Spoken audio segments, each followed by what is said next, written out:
It's been a hot minute since I've been on YouTube, but for those of you who don't know, October was my wedding month, and I got married, and it was a small, intimate wedding, and it was just the way I wanted it. Not a lot of people, good food, family, and my close friends, and it was just fabulous. I was really excited. Good food too, needless to say. It was all a blur though, to be honest. Especially when I was getting walking and doing the ceremony part. It was all a blur. All I could see was my husband. That was about it. So, but yeah, here is my bouquet that my lovely sister-in-law made me.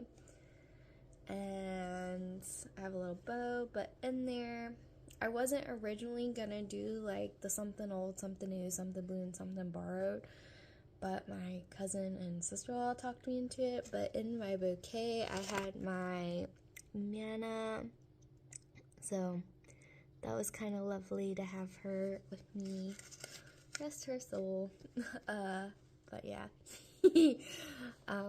Right after my ceremony, we went to our little reception dinner, lunch thing, I should say. We had an afternoon wedding, so it was like short and sweet. The ceremony probably didn't even last no more than I swear, than like 7 minutes, maybe.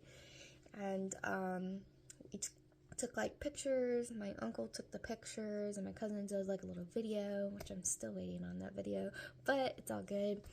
And we did a little reception that was like down a little bit from the little place we got married at, and all we had to do was walk, and it was delicious. And then at the end, we got birdseed thrown at us, because where we did the wedding and all, it was out in like a historical nature park thing, and couldn't throw everything else, so we just did birdseed, because birds like to eat. So and then right after ceremony, we went on our honeymoon. I got surprised.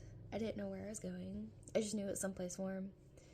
But we went to Florida, so I went to Daytona, which, by the way, don't ever go unless you're into it. Daytona had this thing called Trucktoberfest, and it made me hate trucks. So if you drive a loud truck, more power to you, but can't stand them. So loud. For no reason at all. Yeah, so there was a bunch of that there.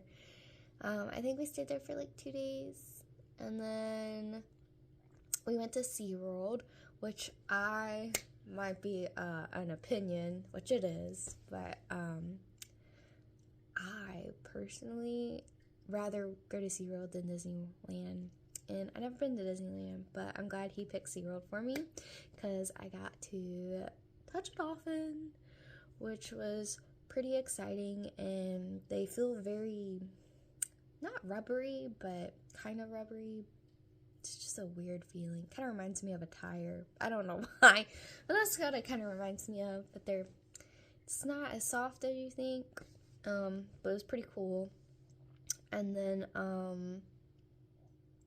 after we went to SeaWorld, we went to West Palm Beach, and we stayed there for like 4 days, something like that after, and it was pretty fun. I went snorkeling, saw a bunch of sea life. I went to I think they said it was the largest sea turtle hospital in the world. They have like 28 tanks, and like a bunch of them are like ICU related. It's like Loggerhead Convention Center, which is totally free, by the way. They go off of donations, and they're gift shopped and donor money. They have like this whole wall that shows you like who's donated, like a good big chunk, and let me tell you, people love sea turtles over there. But the ICU tanks, which I found were interesting, was the ICU tanks, they have their own water system. They get some water from the ocean because they're sea turtles, and then they bring in others. But when Florida had that really hot ocean water, they couldn't even use it, which was interesting because it was just too hot for them. There was a couple of turtles in there. One was like a loggerhead who had its arm amputated. I can't remember why, but that big boy was in there for a hot minute. And apparently, as long as they have two fins, like diagonally, they're good. They can live. But if it's like on one side, it kind of, they can't be out in the wild like that. Let's see. Oh, and apparently sea turtles get like a virus that's like herpes to them. And there was one in there that had one on his eye. And that eye was probably going to get removed when he was a little bit better, but it was like a little small green turtle. They had a lot of green sea turtles. Apparently that part of Florida has like a lot of nests, and they still even had some nests there when we went. And apparently sea turtles do not reproduce until they're like 25 years old, so I found that fact very interesting. So I'm guessing that's why they have so many. But there's a part in Florida where the little sea turtles like go out to this little sea that's within the ocean. I can't remember what it's called, but they like stay in there until they're like 4 years old. It's kind of like the seagrass and all that. They can hide and stuff, right? So they don't get eaten. But I just found it really interesting. And with that heat wave that they had, they're very interested in to see like how many female sea turtles they had and how many males, because of the temperature of like in the sand and stuff determines the female or male. So I find that very interesting and seeing how that affects the population. But it was pretty cool. It's called the Loggerhead Sea Turtle Conservation Center. So if you're ever in that area of Florida, definitely check that out. Totally free. Just donate though, because good cause, right? But I think that was like the coolest thing, and the snorkeling. He was like an awesome guide. I think his name was Weston. Pretty cool dude, and it was like a 2-hour thing, and the water was a little murky when we went. He was like, yesterday was like perfect, but today is like not so great. But he offered us to come back the next day. But we saw stingrays, we saw sea stars, a bunch of sea urchins, a bunch of fish. There's an area in Florida that they man-made reefs, just to restore, what, bleaching and all that good stuff. But apparently that not all, there's certain corals that don't bleach, because they're like spongy like instead of the algae type thing, which I learned that, which was interesting. We saw like cone jellies, which don't sting you. There's 2 different species of cone jelly from what he was saying. Like one cone jelly eats the other cone jelly, and the other is a filter feeder. They don't have the tentacles, so if you ever see them, you can actually touch them if they're floating by you. That doesn't mean you go out of your way to go grab them, right? Respect wildlife. And then there was like a jellyfish that our tour guide has never seen before, and he's grew up there, so he thought that was pretty interesting. He's like, I've never seen those. But those had tentacles, so we definitely stood away from that one. And then I saw a bigger version of it, but nobody else did. We saw like a really spiny fish that was like poisonous. We saw a bunch of other fish.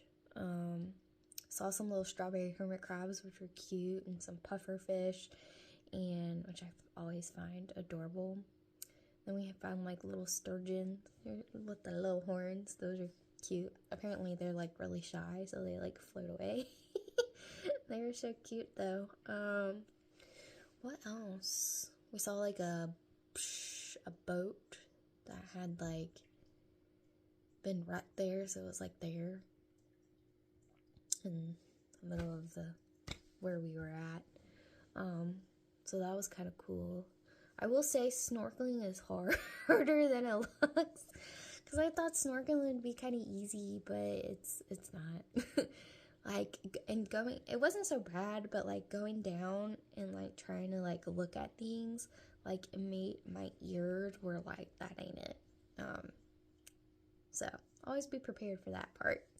But other than that, it's pretty cool. And wetsuits make you buoyant. So there's that, which I didn't realize that was a thing. But there's also people like scuba diving there, and I would love to scuba dive one day, but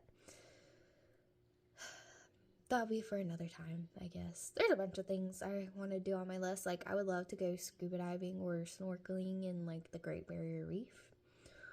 I would love to do that. I would love to visit all the national parks if I can. That'd be pretty fun. I want to hike some mountains. I don't have the urge to hike Mount Everest just because I feel like the death ratio for that is not great. You know, you run out of oxygen and you're just shut out luck, you know. I don't want to do that.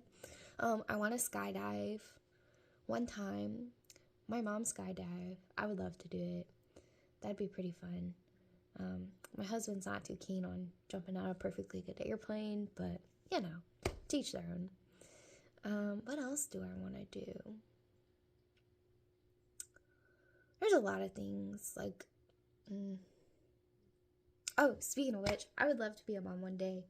So, which brings me into what I want to talk about, which is the podcast episode coming out November 19th at 7 p.m. I'm having a friend and a mother of three who also just happens to be in the financial field, but her name is Charlene, and she comes on and we just chit-chat about motherhood and what we were thinking when we were a little bit younger about if we wanted children or not. And it was pretty good, productive conversation. I pretty enjoy it. Just like nowadays, like people are just wanting to stay single or to not have any kids, which there's nothing wrong with that.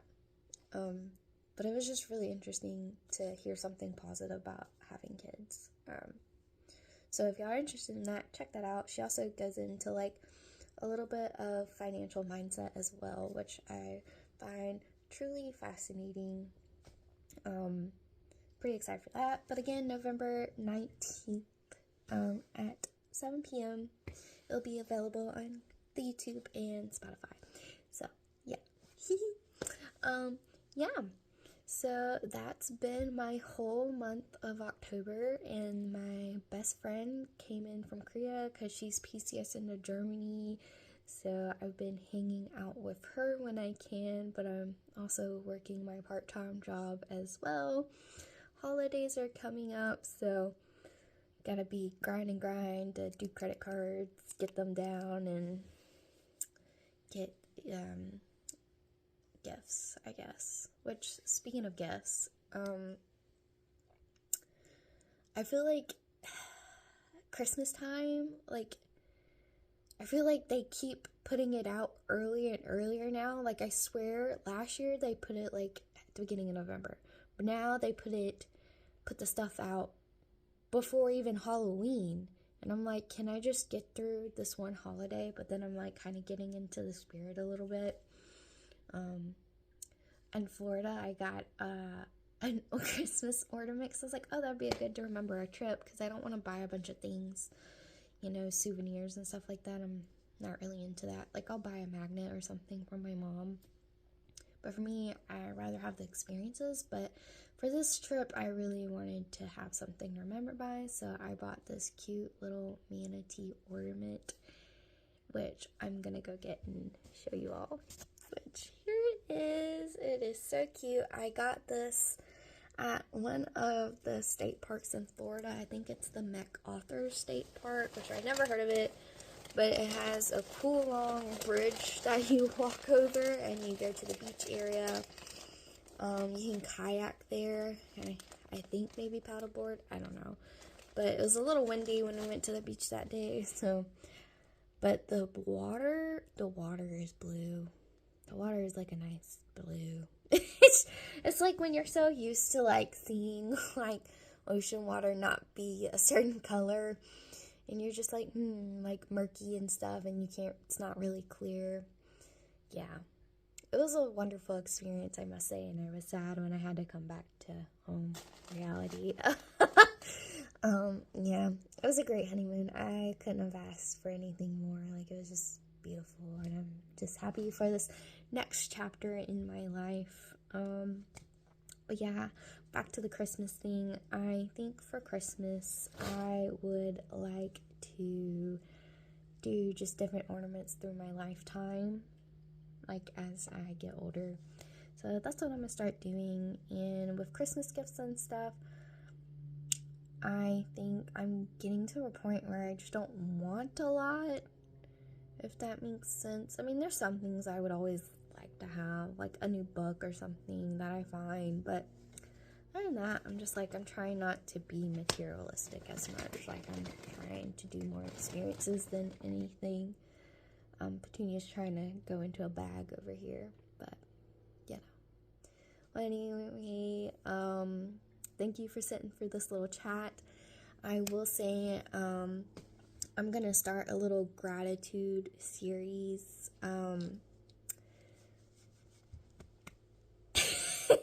I'm gonna start a gratitude series starting with this one. And just for food for thought, since November is Thanksgiving, let's think about the things we're grateful for. And the thing I'm grateful for is my husband / my best friend and the life we're building together. I am just so thankful for that, and I'm thankful for his mom for birthing this beautiful human into my life, and thankful for my best friend, my girl best friend, that I met in college, for introducing him to me. And now we have this little fur baby with us, the little Petunia. But anyway, I'm just gonna jibber jabbing on. So without further ado, I'm Emily Ruth, and I hope you all have a wonderful day and happy November.